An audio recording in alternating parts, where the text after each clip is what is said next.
Welcome to the deep dive. Today we're tackling something really universal and difficult. It's that journey of awareness, and recovery after you've been profoundly hurt. If you're listening, you probably get it. Everyone carries some story of pain, maybe disappointment, trust broken, things we often hide just to, function. It really is a universal paradox, isn't it? Our source material points out that, we start with these pure, open hearts, ready to love, but then we step into a world that, it doesn't play by the same rules. The material actually says the world masters harm in subtle ways and dresses deception in the guise of affection. Whoa, hold on there. Dresses deception in the guise of affection. That's heavy. It implies the hurt isn't from an obvious enemy. It's from someone trusted. Can you give us a quick example? What does that subtle harm look like day to day? Sure. Think about maybe a manager who heaps praise on your work really lavishly, but never actually promotes you. Because deep down, they're afraid of losing your specific contribution right where it is. Or maybe that friend who gives advice that's kind of laced with sarcastic digs about your ambition. Or lack of it looks like care on the surface, but really it's often about control. Or their own self-interest, just disguised. Okay, that completely reframes the mission for this deep dive then. So our goal today is this journey of awareness, and the source material gives us three core questions to guide you, the listener. One, why do people do that? Inflict that kind of subtle, disguised harm. Right. Two, why does the wound from that, why does it last so long inside us? And three, maybe the most important, how do we come out of this stronger, not weaker? Because that's the real takeaway here, isn't it? We can't always stop people hurting us on the outside. That's just reality.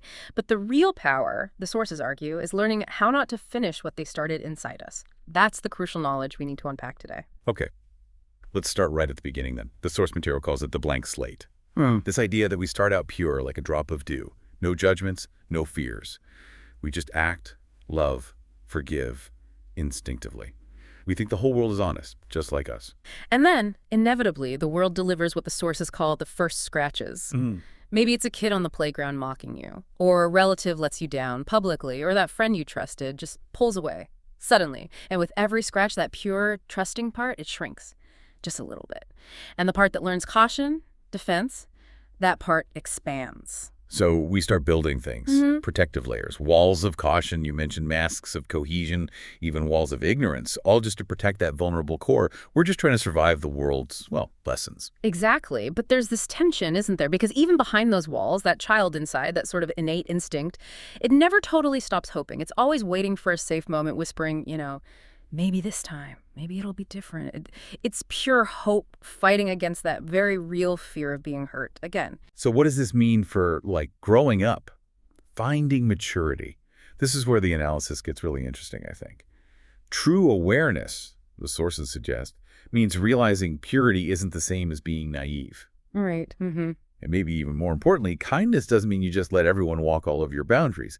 The mature version of kindness, according to these sources, is actively protecting your clean slate, making sure no one gets to write on it with that ink of harm again. And that awareness, that need to protect the slate, leads us directly into the next big theme, spotting the hidden actors. The sources call it decoding deceit. We have to learn to look beyond the smile, beyond the surface. Right, the sneak attack. Because deceit isn't just a big obvious lie, is it? Yeah. It's described as this carefully calculated act using just the right words, a bit of flattery maybe, deliberate looks even, all designed to get something specific. They get close, earn your trust, and then the harm comes from where you least expected it. That description, the calculated act, getting close then, striking from within, it sounds almost professional. Yeah. In a bad way. Does the source material suggest these people always know exactly how malicious they're being? Well, it seems varied. Sometimes, yes, sometimes maybe less consciously. The motivations differ, right? Some deceitful people are maybe just internally rink. Yeah. Or they're terrified of confrontation, so they evade, they create a false story instead of facing the truth. Others might be hiding this deep jealousy behind, those snarky comments disguised as advice. I see. But then there's that third type you mentioned, the ones who've basically just learned that taking works better for them than giving. They see people as resources, almost, regardless of the emotional cost to the other person, like that relative pretending to care, but it's all about control.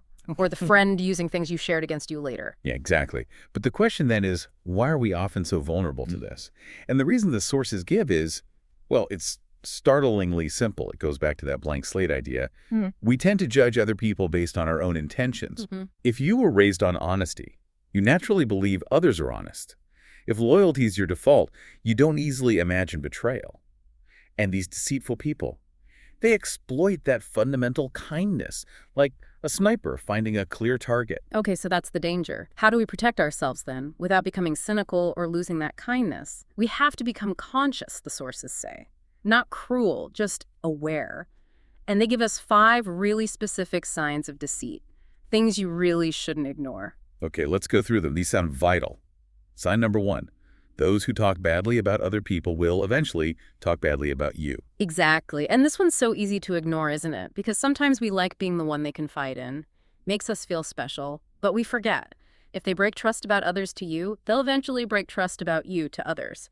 Especially when it's convenient for them. Okay, makes sense. Number 2. People who always make themselves the victim in every single story. They're probably hiding something significant. A flaw, a mistake they don't want you to see. Look for the pattern. If it's always everyone else's fault, if the whole world is always against them, well, the only common element in all those stories is them. It's often an evasion tactic, avoids accountability, gets sympathy. Number 3. Those who use really over-the-top, exaggerated praise, they're often setting you up, expecting something pretty big in return later. Right. Flattery isn't free. It's often an investment on their part. They're kind of creating this emotional debt, And trust me, they plan to collect on it, probably when you least expect it. Oof. Okay, number 4. Those who vanish the second things get tough.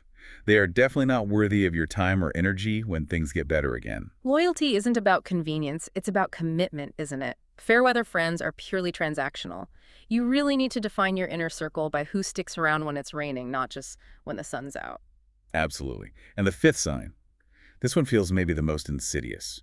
Those who constantly try to make you doubt yourself, your own perceptions, your sanity even. They want to control you, not help you. Yes. This is classic psychological manipulation, gaslighting, essentially. If you walk away from interactions with someone regularly questioning your own reality or your memory or just your gut feeling, that wasn't an accident. That was likely the goal. It's a huge red flag. Time to disengage. Okay, so once the deceit is out, the damage is done, we move into recovery. This search for the mature self, the sources call it. This is that confusing stage, right? Right. Where you feel torn. Like, do I stay open and risk it again? Or do I just shut down and doubt everyone? Exactly. It's that internal tug of war, torsion, the sources call it, between instinct and fear. Your innate kind self whispers, stay open, trust again. But the hurt, realistic part screams, no, be careful, don't let that happen again. And if you follow instinct, you feel naive, maybe foolish. But if you choose total caution, you feel cold, isolated. It's this vortex of confusion where, we often feel incredibly lost. But here's a beautiful insight from the sources. It says, we don't just snap back to how we were before. And we don't completely lose ourselves either. Instead, experiences reshape us. Every pain, every hurt, it actually opens new doors of consciousness, of awareness. The mature self remembers what happened, but doesn't, live there constantly. They get the lesson, but they don't have to hate the teacher. So how do we actively find that balance again? How do we stop just getting harder and start actually maturing? The sources lay out 5 pretty crucial steps. Okay, step 1, acknowledge the wound. You don't have to look at it to heal it, right? Denial just doesn't work long term. Step 2, understand exactly what you lost. You need to name it. Was it your confidence, your sense of security, maybe your trust in people generally? Naming the loss gives you power. It shows you what needs rebuilding. Step 3, allow yourself to learn from it, but not harden because of it. Pain should sharpen your awareness, open your eyes. It shouldn't make you cruel or permanently closed off. Yes. And step 4, set healthy boundaries. This isn't about building walls against people. It's about defining and respecting yourself. Boundaries are for you. They protect your space, your energy. And 5th, know that your kindness isn't canceled. It just needs to be directed more wisely. Yeah. You don't regret having a good heart. You just learn where to invest that goodness and who is worthy of it. Speaking of boundaries, we also need to recognize that harm isn't monolithic. It takes different forms. Hurt isn't always a massive betrayal. Sometimes it's a casual word or a deliberate silence, even neglect. Let's quickly touch on the 5 types the sources mention and the suggested response. First up, psychological hurt. This is that invisible stuff, right? Belittling your feelings, making you doubt reality, like that friend always mocking your dreams. Yes, and the response here has to be immediate, clear boundaries. You have to internalize that other people's opinions. They're a reflection of them, their limits, their fears, not an accurate measure of your reality or potential. Okay. Second, verbal abuse, harsh criticism, cutting sarcasm, those jokes that aren't really funny and staying long after. Here, the power move suggested is conscious silence, not engaging. This isn't weakness. It's preserving your energy for healing. Anyone who won't speak to you with basic respect, they've basically forfeited their right to your attention. Silence becomes your boundary. Third type, emotional harm. This one often cuts deepest because it comes from people we love. Indifference when you need support, exploitation, manipulation, leaves a huge void. And the advice here is stark. Don't try to justify their behavior. Stop making excuses for them. Allow yourself to grieve the connection you thought you had. But also try to recognize that sometimes what feels like a terrible loss right now might actually be what the sources call delayed salvation, freedom you didn't even know you needed. Wow. Okay. Fourth, social harm. Being judged or criticized by your community, maybe even your family, just for being different. Punished for not fitting in. The antidote here is radical self-validation. Trying to please everyone is impossible. It's a trap. Choose your environment carefully. Surround yourself with people who accept you. Prioritize your authenticity over their approval. And finally, the fifth, silent hurt. Neglect, absence, disregard, just making you feel completely invisible. The key response here is self-appreciation. Stop chasing attention from those who won't give it freely. Give yourself the validation, the attention, the appreciation you crave from others. If they neglect you, don't double down on that pain by neglecting yourself, too. This all leads to that final stage, doesn't it? What happens after the person causing harm leaves? Because, as the sources point out, they rarely leave for noble reasons, right? They leave because they got what they wanted. Your energy, your trust, maybe just your constant presence, and now the well is dry. They just turn off the lights one by one and leave you in the dark. And the sources pinpoint 3 core reasons for that retreat. 1, you're no longer a useful resource. The supply of attention, control, whatever they needed, it's dried up. 2, they hate confrontation, absolutely dread it, so they run rather than face what they've done or confess anything. And the third reason is quite chilling. They're actually afraid to see you recover. Because your strength, your healing, it reminds them of their own inner lack, their own weakness, perhaps. They preferred you small. Yeah.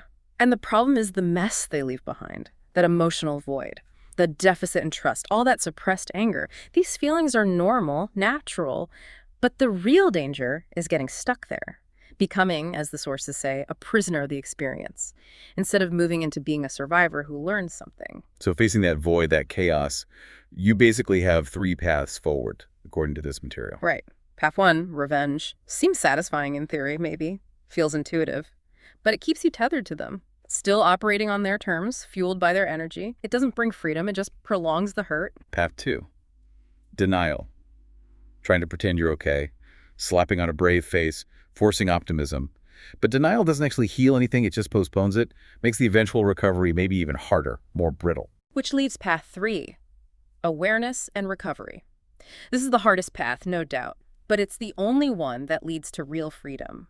It means facing the truth squarely, acknowledging what happened, learning the lessons embedded in the pain, and eventually forgiveness. Not for them, not because they deserve it, but because you deserve peace, you deserve relief, you deserve a clean slate for your future. That's incredibly powerful.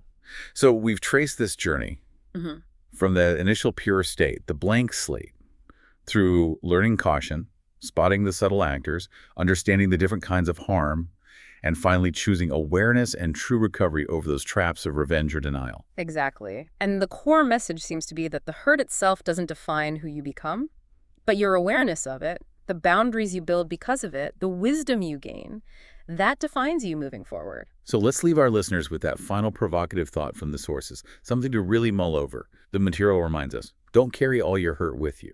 For some, pain was created to be left behind, not to be understood. Think about that for a moment. What piece of pain are you still carrying? Still trying to analyze, dissect, understand? And what the most healing thing you could do is simply give yourself permission to leave it behind, without needing all the answers, just letting it go. Something to consider. Thank you for joining us on this deep dive into navigating hurt and finding your strength again. We hope this knowledge serves you well.